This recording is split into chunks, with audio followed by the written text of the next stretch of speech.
We have here the energy of King of Swords. This is the energy here of someone na posibleng nag-cut ng connection at gumawa ng isang matibay na desisyon. Okay? But I think with the sword right here, this person here is now willing to talk things out. Might be with you. Okay? Or there could be a specific situation right here. Okay, maybe this is about here the decision that he or she had made in the past. So let's see.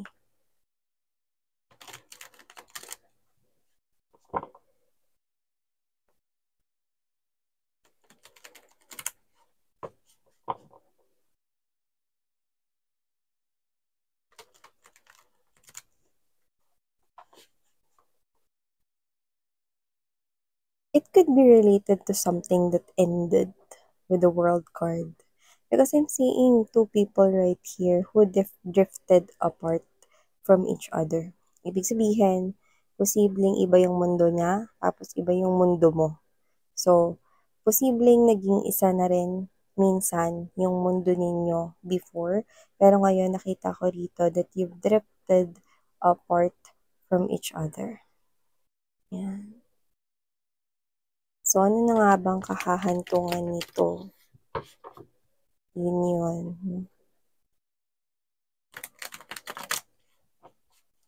May pag-asa pa bang muling magkabalikan?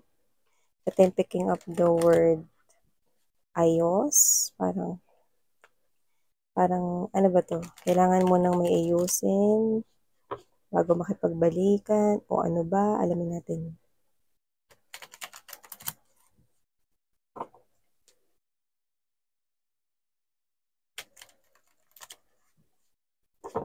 Hindi naman siya fixer.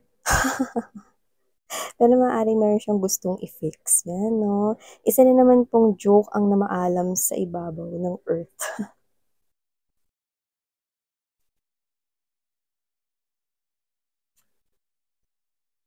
Oh, could be seeing a lot of number 8s or angel number 888. Just take how this resonates, okay? But it looks like this is something here na I'm getting that infinity symbol, isn't it? It looks like number 8, okay? So, infinity symbol right here means this could be someone here na posibleng kasal kayo, married kayo, yan, no? But there's definitely separation or posibleng may nag-end dito na situation or connection sa inyong dalawa. But with the Eight of Cups in reverse, that means this person is about to make a U-turn. This person is about to go back to you. Yan, no? So, someone here is coming back around. So, ilatag na muna natin lahat para makita natin more ano pa yung mga ibang informations here.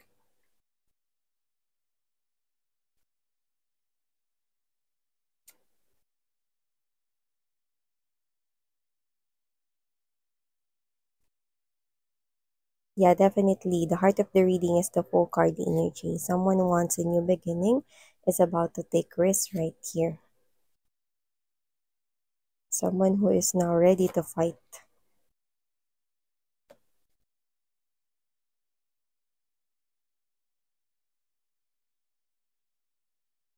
Yeah. Yun din yung nakuha ko. Okay? I'll explain it to you later. The Nine of Wands is right at the bottom of this reading. So before we talk more about this, let me just greet everybody. Hi and hello there, new subscribers. By the way, ako po si Ian. Welcome tuloy. At sa mga returning viewers, thank you po sa inyong warm love and support na binibigay. So kung hindi nyo pa knows mga babes, meron pa po tayong other channel. You may want to make tambay din dyan. Pero syempre, just take only what resonates. Pwede kayo manood dyan kahit na mga matagal na uploaded yung mga video readings. Remember, timeless yan. So, tinawag ang attention ninyo, you can definitely watch that. And of course, just take only what resonates. Yan, no? Wala rin po tayong gender dito, babae, lalaki, LGBT, age also is doesn't matter. And of course, okay, meron kayong free will na free nyong gamitin at the end of the day. So, nakikita ko dito. Kanina yung binanggit ko, di ba? Ang pinaka-tinatakbo talaga ng reading na 'to is bakit nga ba siya natagalang makabalik or bakit nga ba siya natagalan bago siya nakalapit sa'yo. Kasi I think this is that question na iniisip ninyo or should I say, ito yung iniisip niya rito. Kasi iniisip niya rito parang natagalan na rin siya, bago siya nakabalik sa inyo, or bago siya makabalik dito. Yung iba naman sa inyo, bakit ba siya natagalan bago bumalik, Miss Yan? Yan. So, nakita ko dito that this is someone here with the full card energy and the number 0, which means 0 ang start ng number. It's not 1, it's 0, which means this person here wants this new beginning, wants this fresh new start here with you. So, with this particular clouds in the background, no, itong mga clouds na to pinag-aralan natin sa science to.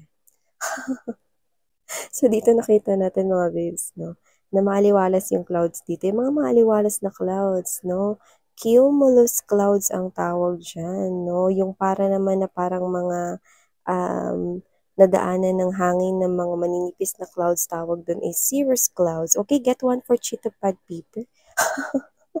May quiz pala. So, yun nga ibig sabihin mga babes, no. Ang dahilan kung bakit natagalan itong ex ninyo, ex-husband, ex-wife, or ex-boyfriend, ex-girlfriend na makabalik dito, kung yan ang tanong ninyo or yan yung naiisip niya ngayon, ang dahilan is inayos niya muna yung mga dapat ayusin. Yan. Gaya ng ano, Miss Yan? Kagaya ng mga taong nasagasaan niya dito, inisa-isa niya pa yon. Inayos niya pa yung connection niya with those people, might be your common friends, your family members, the relatives. Maybe this person, this ex of yours, apologize sa kanila. Nag-apologize siya sa kanila. Or maybe siya ito na kinuha muna niya yung trust ng mga yon. At alam naman natin na hindi madali na ibigay yung trust at ibigay ang kapatawaran ng ganun lang, di ba? Pag nag-sorry ang isang person, hindi talaga agad-agad posibleng maipataw yung okay, sige, okay na, di ba? Mga ganun. So, doon pa lang sa pakikipag-ayos niya, no, I think there are other people involved right here with the presence of the Six of Swords. I mean, the Six of Wands, and there's this Five of Swords energy, but I mentioned Six of Swords. Nahirapan rin makamove on yung mga taong naapektuhan dito. Kagaya ng family and friends mo. Sa family mo, nasaktan din sila nung naghiwalay kayo, di ba? Especially your parents will love you the most, di ba? So, nakita ko dito na may mga taong naapektuhan at hindi madali na ibigay nila yung kapatawaran nila doon at bigyan ulit siya ng basbas para bumalik sa buhay ninyo, di ba? So, kailangan niyang i-earn yun. Kailangan niyang paghirapan yun. So, yun ang isa sa mga dahilan kung ba't siya natagalan. Ang pakikipag-ayos sa connection with your common friends or with your family and relatives right here. Ilan yung mga tao na yun, di ba? Maraming mga ni-involve dito na apektuhan. So, hindi lahat yan sabay-sabay makakapagbigay ng kapatawaran. Tama ba? Diba? So, maaaring nag-google siya ng matagal na panahon, no? Para manumbalik yung pagtitiwala, no? Actually, para makuha yung kapatawaran, napakahirap na, di ba? Para manumbalik yung pagtitiwala, talagang mahirap talaga yun. Lalo na kung siya yung nakasira nun with the presence of strong tower energy. Siya yung nag-cause ng lightning, no? Yung mga kidlat moments, no? Nagulat din itong mga to, na-shock din sila and surprise, no? Sa mga bagay na posibleng hindi nila inakala na kaya palang gawin ng person na ito noon, diba? Sa inyong relationship. So, in short, with the tower moment right here, maraming nasaktan. Hindi lang kayo. Pati itong mga energies na ito. Ano pa ba yung mga inayos nyo dyan, Miss Yan? Yung bukod dyan, no? Matagal kasi na proseso yan sa pakikipag-ayos sa mga connect ninyo, mga friends ninyo, no? Nawala ng tiwala din sa kanya. Bukod dyan, inayos niya rin dito yung sarili niyang buhay. Inayos niya rito yung financial niya. Naghanap siguro siya rito ng mas stable na trabaho, lalo na kung contractual or on-call lang yung work niya, no? Inayos niya rito yung stability, yung financial stability niya, no? May kinalaman sa kanya rito kaperahan, no? Siguro siya ito na talagang winorkout niya rito yung financial. Kaya kung nagtatrabaho siya rito, baka kumukuha rin siya ng sideline or baka may small business siya rito. Yun yung nakita natin. Alam naman natin na hindi ka naman kikita ng isang bultuhan lang overnight, 'di ba? So, hindi naman agad-agad na, kunwari, kung gusto mo kumita ng 1,000,000, makikita mo ba yun ng isang gabi lang? Of course, 'di ba hindi? So, ibig sabihin, no, yun ay pinagugulan rin niya ng panahon rito. So, matagal-tagal na proseso rin yun. Yung makabangon sa pinansyal para magmukha naman siya ritong presentable sa harapan mo, kung maipagmalaki mo naman siya rito at kung may mga bata mang involved, yes, meron sa iba, maaaring may anak kayo nitong person na 'to 'no. Siyempre, para na rin sa mga bata 'no, mga kailangan nila, 'yan 'no. Yung iba na wala kayong kids nito, okey lang 'yan, okey, just take how this resonates, okey. So, dito nakita ko na kahit na hindi niya alam kung ano yung posibleng maging kasagutan mo dito, tutuloy niya pa rin 'to. So, inaayos niya yung buhay niya rito at tatagalan siya kasi inayos niya lahat ng mga bagay na naging baluktot at naging hindi tuwid sa buhay niya. Mga koneksyon na nasira niya rito nung nakipaghiwalay siya sa'yo, mga bagay, mga binatong mga salita na nakasakit ng damdamin, hindi yun mabilis makalimutan at mawala, 'di ba? So, nakita ko rito mga babes na lahat ng yan ay nangyari and it's a total mess in the past. Kaya talaga matatagalan ng isang tao, lalo na siya, matatagalan siya rito na ayusin ang bawat koneksyon at bawat mga anggulo or area ng kanyang life para mas maging presentable at karapat-dapat naman siya rito sa inyo. Inayos niya yan, yung iba inaayos sa kasalukuyan, yung iba naman posible mangyayari pa lang to sa future, no? Pero pag i niyo talaga yan. Yun, no? Hindi madali. Okay, bawat area na inaayos niya hindi naging madali, okay. So, nakita ko rito na nagagawan niya naman ng paraan. Unti-unti naman siya rito na parang nagkakaroon dito ng pag-asa na mapapatawad din siya rito ng lahat at maitatama niya rito yung mga mali niya, 'no. So, nakita ko rito that with this Eight of Wands energy and there's this Eight of Cups, nagiging consistent siya sa kanyang paggawa ng aksyon regarding this situation. So, nakita ko dito na maayos niya yan lahat, okay? Pero may iwan itong Five of Pentacles in reverse and there's the Seven of Coins in reverse. I do see that ito yung pinakamahuhuling challenge para sa kanya. The most difficult part of this going back or coming back around with you is this. Yung harang na nagbubukod sa'yo sa kanya. Kaya niya kayang matibag iyon. Yun ang iniisip niya rito. Oo, mahirap na proseso na ayusin niya yung ibang areas niya rito sa life. Pero ang pinaka-fear niya rito is kaya niya bang matibag yung bakod na pumapagitna sa inyong dalawa, pumapagitan sa kanya at sa'yo. Yan. So, dito parang ang pinakatanong rin niya, no, naglalaro sa isip niya rito sa lahat ng ginagawa niya na ito, mahal mo pa kaya ako, collective? Yan. Mahal mo pa ba siya? Yan ang tanong niya. No? So, whoever this individual is, hindi niya alam kung mahal mo pa rin ba siya o with the Nine of Wands energy, nasanay ka na nawala siya sa buhay mo. Kaya ang mag-iisa or matitira rito na balakid or blockage ay walang iba kundi ang harang na pumapagitan sa inyong dalawa. Kasi kung nawala na yung pagmamahal mo sa kanya, willing siyang mag-effort muli, no? Kahit magsimula siya ulit sa scratch or sa umpisa, okay lang. Kahit magsimula siya ulit sa blank canvas at magpinta ulit ng panibago ninyong love story, okay lang. Kaya nga someone here wants this zero or new beginning right here. Yun nga. Kahit hindi niya alam rito kung mahal mo pa siya or nasanay ka nang wala siya sa buhay mo, kaya mo na, yan o. The Nine of Wands energy is the energy here of someone independent and hindi ko dinedepende ang aking kasiyahan sa iba. Ganun ka na niya nakikita ngayon.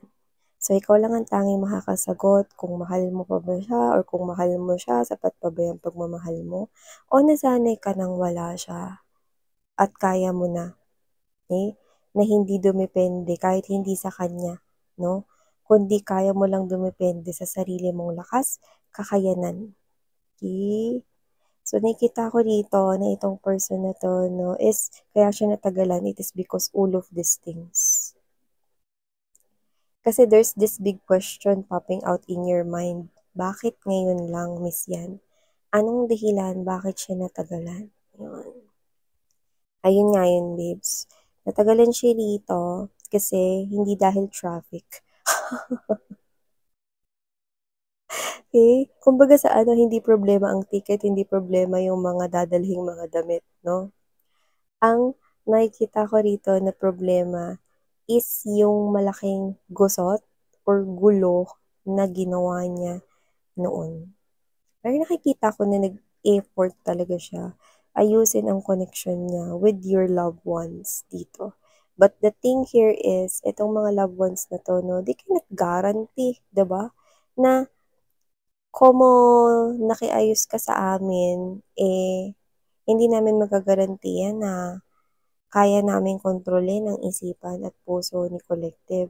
Siya pa rin na magdedesisyon pagdating kung tatanggapin ka niya ulit. Okay? Whether this is your ex-husband, whether this is your ex-wife, or your ex-boyfriend, or your ex-girlfriend. LGBT, of course, welcome rin kayo mga sweethearts.